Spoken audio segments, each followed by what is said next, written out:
रात्री ह्या इथं कोण कोण झोपणार आहे? इथे ते वंदना आणि तुम्ही नाही, तुमच्यामधून कोण झोपणार आहे? मी आणि माझी बहीण आणि आजी इथे झोपतो. अच्छा, मग तुम्ही बाकीचे गँग कुठे झोपतो? तुम्ही तुमच्या रूम तिकडे झोपता का? त्यांचं तिकडे घर आहे, याचं तिथं ते खाली झोपतात.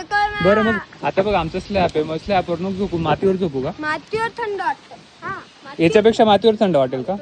आणि डास नाही चावणार ना वरती रात्री? पक्का ना? फक्त बोल तू रात्रभर आवाज चालते एसीच्या सारखी डायरेक्ट. आणि या झाडामुळे जास्त हवा येत असेल ना? मला तर खाली झोपायचं नाही. वड नाही, ते पिंपळ आहे. पागल हे झाड खूप जुनं आहे ना रे? हो यांनी कारण का आम्ही लहानपणापासून बघतोय. खूप म्हणजे आता तरी कापलं होतं त्याला. आम्ही जेव्हा लहानपणी झोपायचो ना तिथं, ते झाड रात्री इतका आवाज करायचा ना. म्हणजे आता या साईडला रस्ता बनून गेला, हा इकडे बनून गेला. कारण पहिले रस्ता नव्हता ना या साईडला. मला वाटायचं की आपलं गाव शेवटचं आहे पृथ्वीवरचं, कारण इथून एकही पुढचं गाव नाही राहायचं असं वाटायचं, कारण रस्तेच नव्हते ना. त्या रस्ता होता पण हा. असं पूर्ण खराब होता. हा, पूर्ण खराब होता.